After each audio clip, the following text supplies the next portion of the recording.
Danny Flexen here for Seconds Out. Delighted to be joined once again by Hall of Fame promoter Frank Warren. Frank, how you doing? I'm doing okay. How are you? I'm very good, thank you. Good man.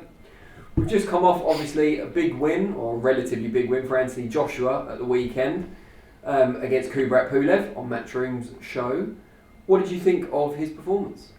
He did what he had to do. I thought there was. He showed some. He was throwing some different punches, uppercuts and so forth. But Pulev was there for him to do what he had to show what he had to do, and that's what he did. He had him all over the place in the third round. I thought he might have pressed it and stopped him then, but he didn't. And but done what he had to do. He took him out. Did you see his style changing in any way that might threaten Tyson Fury, or did it look like he was working on anything that might work against Fury? I think he's working on. I think he's a little bit. What's the word for it? He's not as gung ho as he was. Gun shy? No, gung ho. No, but I'm saying, do you think he's gun shy? Look, you get knocked out how he did against Ruiz, and it was a pretty heavy defeat. We know he came back and did what he had to do against, and won his titles back and done it commendably. It was commendably what he done, commendable the way he did it.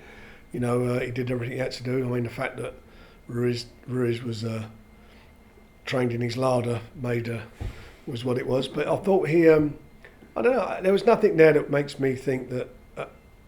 My opinion from day one was that Tyson would have to beat him. I still do believe that. What are the barriers remaining in place to making Joshua against Fury next?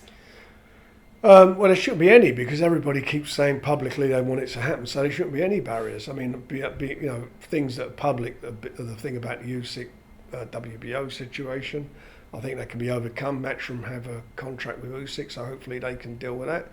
Other than that, I think it's pretty straightforward.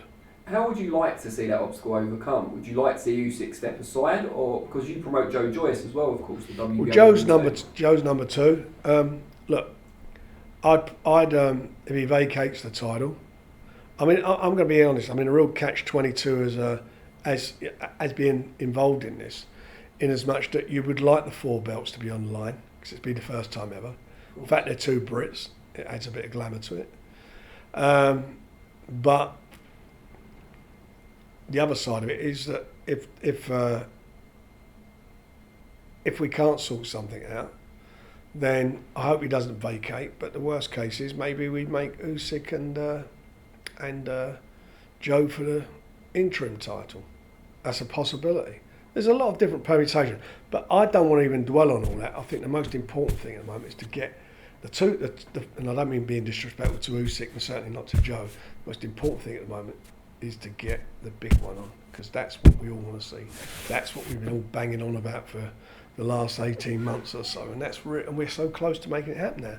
And as I say, I believe there's a will between all the parties concerned, with ourselves, with MTK, Top Rank, Matchroom, and more importantly the two boxers who mean more than all of us, to get this thing on. And on that note, it was widely reported around 6 months ago that there was a deal, the framework of a deal in place for Joshua against Fury, a two-fight deal. Is that framework still intact? Well, yeah, look, it's a 50-50 split, isn't it? I mean, it's common sense, that's how it should be, and a two-fight deal, of course. I think that's great, and everybody again's on the same page with that, and a lot of work was done to get that into position, so that's where we're at. So apart from the WBO situation, which you feel comfortable will be sorted out, what's left to discuss? Is it just date and venue? Well, there's other stuff, but I'll be very honest with you, Dan. I don't want to get into all that in the media, because if I say something and somebody else is going to say something, or somebody else is saying something, let's get it done. Let's get the whole thing done. Wouldn't it be great to just announce it's done, rather than me saying, oh, they don't like this, or someone says he don't like that, or this one doesn't want this. We just want to get it done. We all want to get it done. I don't think we should be all looking to be against scoring points here. It's not about us. It's not about the promoters. It's not about the managers. It's not about. All it's about is to get the fighters fighting, and it's about the public watching it.